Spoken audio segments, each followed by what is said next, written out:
Nadie podría imaginarse, Moni, la cantidad de aventuras que hemos tenido juntas en nuestra inquietud por ayudar a la gente. Recuerdo aquella en la cual, para empezar, no sabíamos a dónde íbamos, pusimos el Waze, nos perdimos en el segundo piso y al fin llegamos a visitar a aquel pequeño que tenía una amputación y que nos sorprendimos para empezar de que viviera en una barranca llena de lodo y nos imaginamos cómo ese niño podría trasladarse de su casa a donde estaban los autos para llegar al hospital y recibir la atención. No, de hecho fue toda una aventura, porque además de ser una ciudad perdida prácticamente dentro de la misma ciudad, la barranca estaba toda húmeda, resbalabas al caminar y yo pensaba, con dos muletas, una sola pierna, con metástasis en el pulmón, ya sin capacidad de poder respirar, qué difícil debe ser bajar esos metros, que además no eran pocos. No. Estamos hablando de más de 600 metros hacia abajo. Y todavía para llegar a la parte donde el pequeño estaba su cama, teníamos que bajar escaleras. Pues sí, porque como la mayoría de las casas en las barrancas están construidas en forma inversa. La entrada es en la planta alta, las recámaras en la planta baja y realmente es sorprendente la resiliencia de estos pequeños que pueden llegar a estar en situaciones límite y aún así sonreían. Pero Moni, yo quiero darte las gracias porque cada vez que yo te decía, hay un niño que no tiene el apoyo para poder tener calidad de vida en sus últimos momentos, allí vas tú y no recibíamos ningún pago. O sea, y allí vas tú con los medicamentos y allí vas tú a darle a ese pequeño la posibilidad de poder vivir esos últimos segundos de vida de una manera diferente. Gracias, Moni, que lo has hecho por mucha gente. Bienvenidos a mi canal de Una Ventana Siempre se abre. Siempre se abre una ventana. Hoy hablaremos de este tema que seguramente para ustedes será muy emocional, porque para mí ya lo es en este momento recordar todo esto, pero quiero compartir con ustedes 6 cosas para vivir mejor. Mónica Ocio Saldaña, querida Moni, fuiste mi maestra en cuestiones del diplomado de cuidados paliativos pediátricos y empezamos a hacer una linda amistad y bueno, tú has estado junto a mí también en momentos en donde yo he tenido la necesidad de tener pacientes, como fue mi esposo, y tú fuiste su médico de cabecera. Y tú me ayudas a que él pudiera despedirse de este mundo de una manera digna. Hoy quiero entrevistarte porque tenemos mucho trabajo que seguir haciendo para que la gente pueda entender qué es esto de los cuidados paliativos.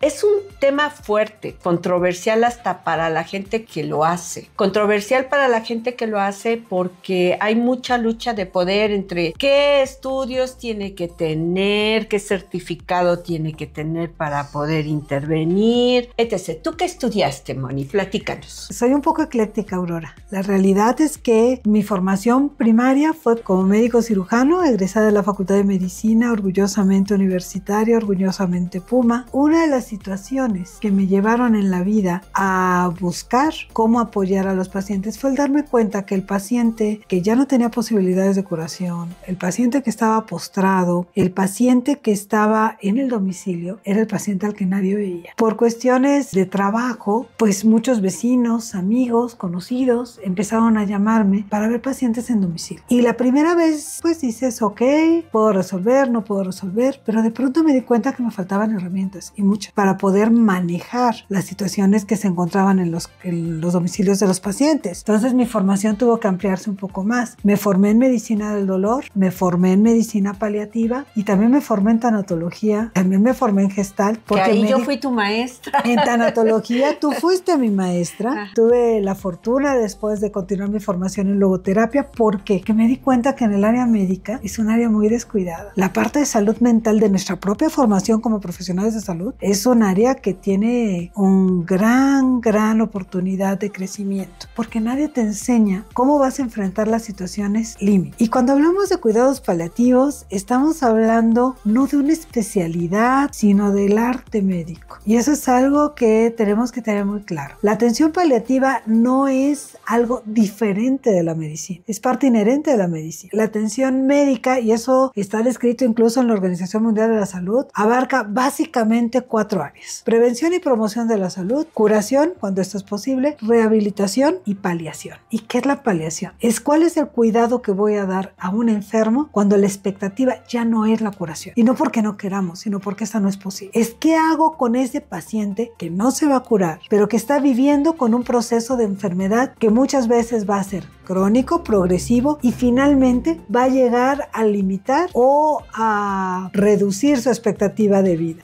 Ahora, yo creo que el gran tema no es cuánto tiempo vivimos, cómo vivimos. Justo entonces viene la parte de el término de calidad de vida, que se generan muchas expectativas, porque cuando escuchas calidad de vida te imaginas que la calidad va a ser como la que tú y yo tenemos en este momento, y la calidad de vida que tiene el que padece una enfermedad crónica degenerativa es la que le permite el progreso de su enfermedad. Y también lo que requiere el paciente. La calidad de vida va a ir muy de la mano de las necesidades del paciente. Entonces, habrá necesidades que a lo mejor a nosotros no nos son importantes o no nos son tan valiosas, y para el paciente sí lo son. Por ejemplo, calidad de vida es para algún paciente no depender de nadie para sus necesidades básicas. Para otro paciente, calidad de vida es poder dormir adecuadamente. Realmente se define la calidad de vida como la necesidad que tiene el individuo dentro de sus circunstancias. Claro. Y ese es el punto que a veces no nos queda muy claro. Para los muy puristas que me dicen, doctora, ¿cómo va a haber calidad de vida si la situación ya es límite, el paciente está en condiciones ya muy deterioradas, está en etapa terminal, casi no camina, casi no... Bueno, mejoremos sus condiciones, hagamos que se la pase lo menos mal posible. Y yo creo que ese es el punto medular. ¿Cómo le hacemos para que la gente pueda vivir en las mejores condiciones hasta el último momento? Ok, eso me lleva a otra pregunta que te quiero hacer. Normalmente, cuando escuchamos la palabra cuidados paliativos y dar calidad de vida, inmediatamente la gente asocia que lo que va a pasar es que esa persona está en el final de su vida. Inmediatamente se asocia. El médico está diciendo ya no hay nada que hacer. El médico está diciendo váyase a cuidados paliativos porque ya no se va a curar y va a morir. No, de hecho no es así. Y eso es algo que tenemos que tener muy claro. La atención paliativa es una cubierta, es una capa que te protege para no pasarla tan mal. Y la puedo dar incluso en pacientes curables. Bueno, doctora, ¿cómo si usted dijo que era para pacientes que no se van a curar? Sí, la gran mayoría de los casos, pero en un paciente que tiene posibilidades de curación, yo puedo paliar, aliviar, acompañar los síntomas para que no se la pase tan mal. Como esas enfermedades crónicas degenerativas neurológicas que pueden ser por años. Vamos a pensar, por ejemplo, en este momento mi paciente lo conocí hace 30 años con un diagnóstico de enfermedad de Parkinson. El paciente ha evolucionado a lo largo de estos 30 años siguiendo su vida normal. Es esposo, es padre, es abuelo, ha trabajado a nivel social, dando un trabajo voluntario para la CONADE porque él fue maestro y es maestro de educación física y actualmente ya se encuentra en una situación donde ya no puede caminar. Pero ese paciente ha tenido una atención y un cuidado a lo largo de 30 años para poder estar en las mejores condiciones posibles a pesar de su padecimiento. Ok, pero entonces ahí ya entra como que toda esta polémica Entramos en este concepto de cuidados de soporte. Ándale, eso es lo que te quería... Hacia ahí va, exactamente, que como nos da tanto miedo ese término de cuidados paliativos, aunque estamos acostumbrados a utilizar paliativos para el término de paliar, como lo asociamos con la parte que tiene que ver con ya no hay cura, preferimos utilizar otro término en los hospitales para no asustar a los pacientes y entonces le llamamos cuidados de soporte. Cuidados de soporte, soporte de vida. Entonces vamos a pasarlo al servicio de soporte de vida. Finalmente volvemos a lo mismo. Aunque hay un estudio muy interesante del MD Anderson que hizo uno de mis maestros, el doctor Eduardo Bruera, en donde se vio que los médicos asociaban cuidados paliativos, los médicos, personal de salud, con y cuidados de soporte lo asociaban a un tratamiento complementario. La realidad es que tenemos que tener muy claro, cuidados paliativos en el siglo XXI tiene una definición que ya se ha trabajado mucho a nivel internacional, en donde hablamos de un enfoque, una mirada diferente para ese paciente que se está enfrentando a una enfermedad que limita o amenaza su vida. Punto. Okay. No necesariamente tiene que ser una enfermedad terminal a corto plazo. Puede ser a mediano o largo plazo. Okay. Pero en este momento me está limitando de alguna forma. Eso significa que a nivel mundial la palabra correcta y la palabra asumida es cuidados paliativos. Pero en México preferimos decirle soporte de vida porque nosotros los especialistas tenemos miedo de utilizar la palabra cuidados paliativos. Tristemente, eso es muy propio de la cultura latina, no nada más de México. Okay. O sea, nos está costando mucho trabajo asumir algo que es inherente. O sea, somos mortales, todos, yo creo que nadie lo duda. Sin embargo, nos cuesta mucho trabajo asumir nuestra mortalidad. Pero bueno, al final de cuentas, ese es el final del camino. Mi problema es cómo está el camino. ¿Es un camino libre? ¿Es un camino accidentado? ¿Es un camino tortuoso? ¿Es un camino que va a tener baches? Bueno, cada uno de nosotros va a vivir diferentes procesos. Claro. A lo largo de esos procesos, ¿qué mejor que tener el acompañamiento de un equipo que me pueda apoyar a que esas condiciones de vida sean las mejores posibles independientemente del desenlace? Claro, fíjate que yo el ejemplo que he utilizado con los papás para generar en ellos unas expectativas diferentes sobre lo que son los cuidados paliativos, les digo, miren, morir no se imagine usted cómo es, como se muere un pajarito. O sea, ya, se acabó. No.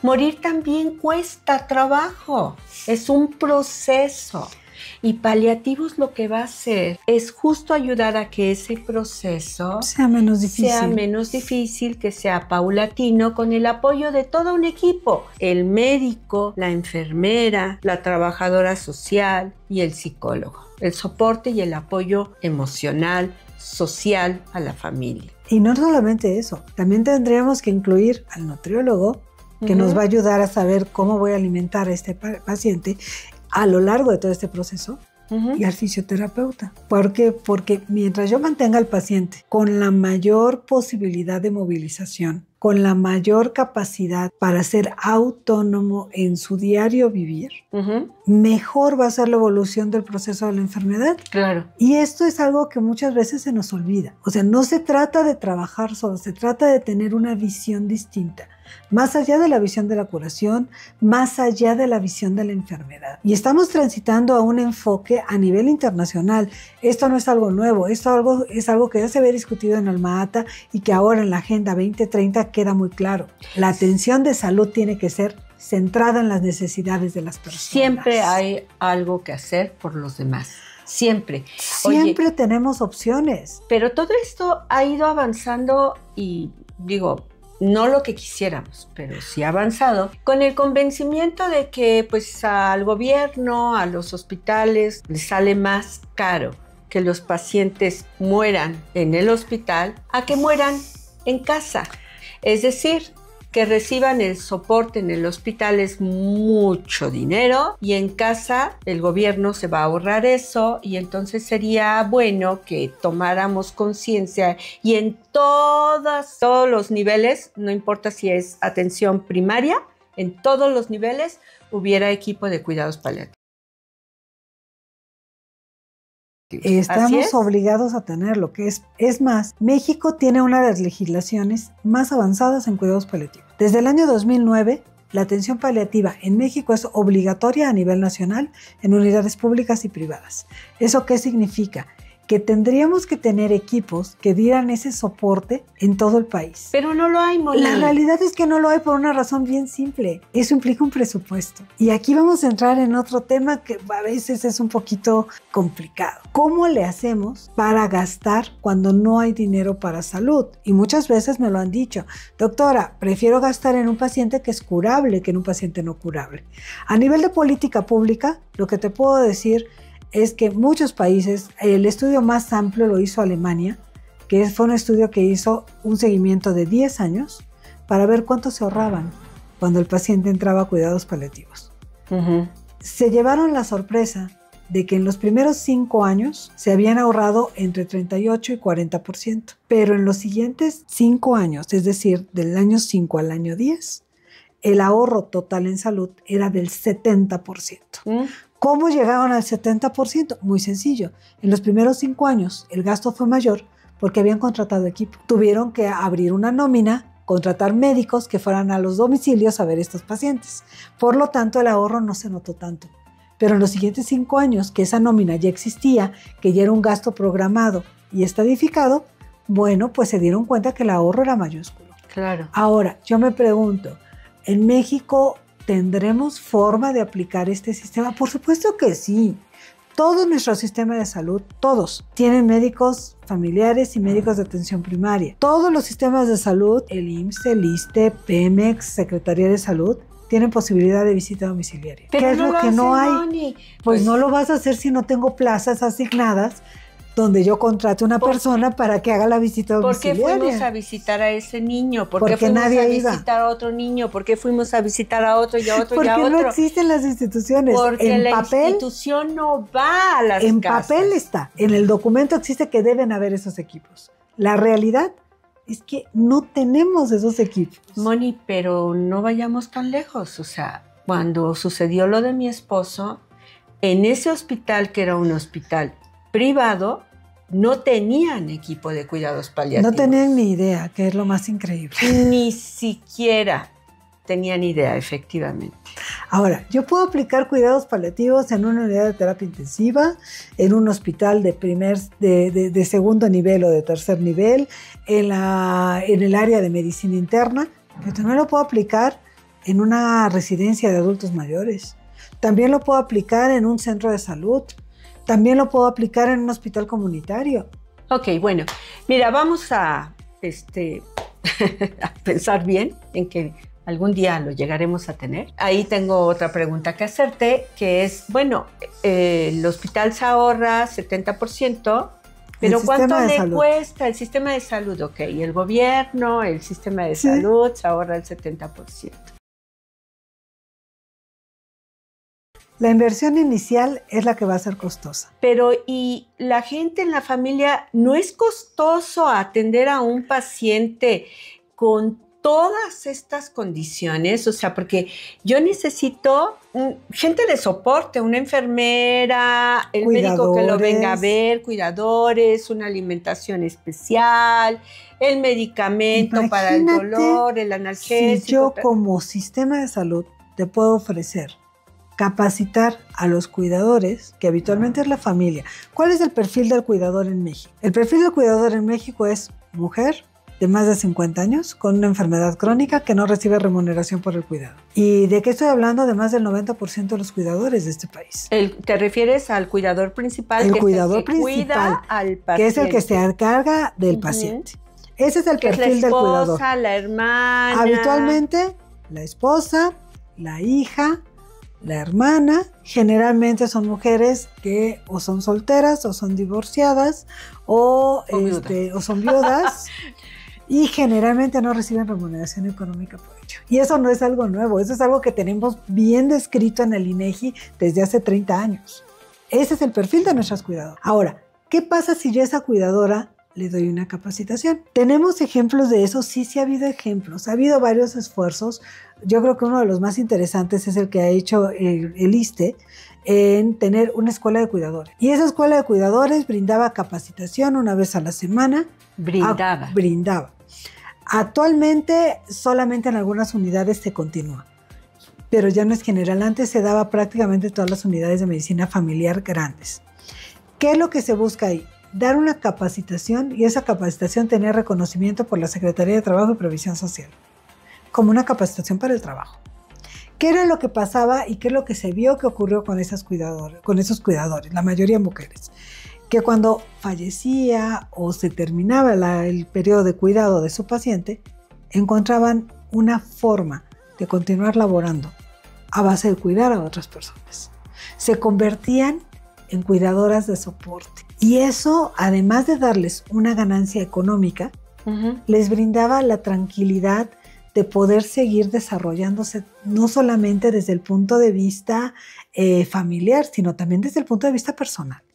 Ok, eso entonces, en resumen, significa que el sector salud, si bien decide no asumir atender a estos pacientes dentro de la institución, si es necesario que salga y apoye a las familias. Y de hecho, en muchos casos se hace. Por ejemplo, el Seguro Social tiene un programa de atención de enfermos crónicos, el ISSSTE tiene programas de extensión domiciliaria, sin embargo no está siendo suficiente. Yo considero que lo que nos está faltando es una capacitación integral. No nada más es ir y ver, sino es ver cómo puedo resolver en equipo para mejorar las condiciones de vida de estos pacientes y de estas familias. Por eso es que nos agrada tanto a los que nos dedicamos a esto, el modelo de las comunidades compasivas que han adoptado otros países, porque es un modelo en donde, bueno, el sector médico no puede, pero la comunidad misma puede asumir ha encontrado el cuidado. Son alternativas de cuidado. O sea, simplemente veamos un problema que en México es muy frecuente: insuficiencia renal. ¿Cuántos pacientes tenemos con insuficiencia renal? El gran problema aquí es el apoyo que tendría yo que dar a las familias, por ejemplo, para preparar dietas saludables. ¿Cómo preparo una dieta saludable para un paciente que tiene insuficiencia renal? Con los recursos que tenemos en nuestro mercado de la esquina. Entonces, ese tipo de capacitaciones creo que deberían de ser no solamente necesarias, sino incluso obligatorias. Porque sí están. Y sí hay en las clínicas, y en la clínica A tienen capacitación de un nutriólogo para enfermedad cardíaca, y en la clínica C tienen para cuidado de paciente con Alzheimer. Y si integráramos un programa de cuidado, eso sería realmente importante. Pero ahora vamos a algo más terrenal y más real. ¿Cómo le hacen las familias? Porque la familia que se está enfrentando a estas situaciones tiene que resolver, y tiene que resolver en el corto plazo. Entonces, una de las cosas que yo creo que es más importante y que como sociedad civil tendríamos que saber es que un alta por máximo beneficio, es decir, una alta porque ya no se le va a dar atención hospitalaria a mi paciente, va acompañada de un plan de cuidado paliativo. Y es obligatorio y lo puedo exigir porque es mi derecho. Está en el artículo 166 bis de la Ley General de Salud, está en el reglamento de la Ley General de Salud, y me puedo basar en la norma oficial mexicana 011-2014, donde dice que me tienes que dar un plan. No se vale que me des de alta un paciente y que me digan, pues lléveselo a casa porque ya no le vamos a hacer nada aquí. O sea, sí, ¿y cómo le doy de comer? ¿Cómo lo movilizo? ¿Qué medicamentos va a tomar? ¿A qué hora los va a tomar? Si algo ocurre, ¿a dónde hablo? Porque la ley incluye que tengo que tener un número de teléfono. Aunque sea la misma familia o el mismo paciente que pida el alta, tengo que darle la información. Tiene que darle un plan de cuidados paliativos de la institución. Porque yo conozco ahorita, por ejemplo, el caso de un chiquito que ha tenido que pagar un bloqueo para el dolor, 9,000 pesos, porque la institución no le ofrece el bloqueo del dolor. Aquí yo creo que también nos falta mucho como sociedad saber exigir. ¿Y a qué me refiero con saber exigir? Tengo derecho al alivio del dolor. El alivio del dolor es un derecho humano desde el año 2010. Pero lo que pasa es que la institución le dice, pero para eso tú te tienes que quedar internado. Pero él no quiere, es un chiquito que no quiere más hospital. No necesariamente. Que tiene 6 años de estar luchando y no quiere estar más en el hospital. En la Ley General de Salud hay un apartado que dice que el paciente puede elegir recibir el tratamiento en forma ambulatoria. ¿Qué es lo que nos falta? Reconocer que ese derecho existe y también poderlo exigir y saberlo exigir. Yo creo que mientras más gente solicite esa atención, mientras más gente pueda hacer valer esos derechos, será más factible que se cambien los modelos de las instituciones. Yo puedo entender que una ley no va a cambiar la atención. ¿Por qué? Porque modificar una atención médica implica mover una serie de engranajes en las instituciones que son muy lentos, empezando por asumir que la atención paliativa es parte de la atención médica en todos los niveles, que no importa si yo soy cardiólogo, pediatra, fisioterapeuta, yo tengo que aprender a tener esa mirada para ver cómo aliviar el sufrimiento del paciente, que no necesariamente es el paliativista el que lo va a resolver. El paliativista lo que va a ver es el 15% de los problemas más complejos. El resto lo deberíamos ver los médicos tratantes.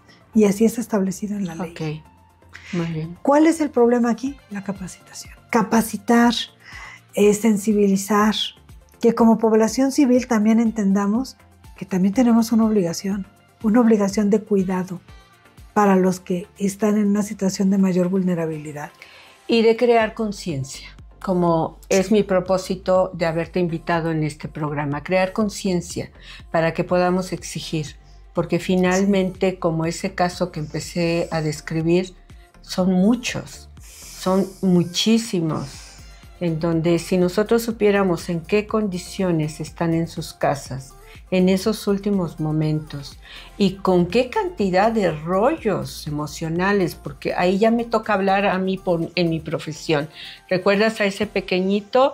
Todo el sentimiento de culpa que tenía por y supuesto, todo el miedo que tenía. Pero además por grandes mitos que, perdón, pero tristemente fomentamos como personal de salud. Un niño que tenía miedo de utilizar opioides porque tenía un dolor severo, pero le decían que era adicto, que por eso solicitaba el analgésico. Entonces él prefería no decir nada para que no le recordaran que él era adicto ya al medicamento. Y esos son comentarios que se hicieron tristemente incluso por personal de salud. No le dé más dosis porque ya es adicto, por eso le pide más dosis. No están viendo el dolor, no están viendo la cantidad de daño que tenía, no están viendo el sufrimiento. Todo eso es bien importante. Claro. Quitar los estigmas, y yo estoy de acuerdo.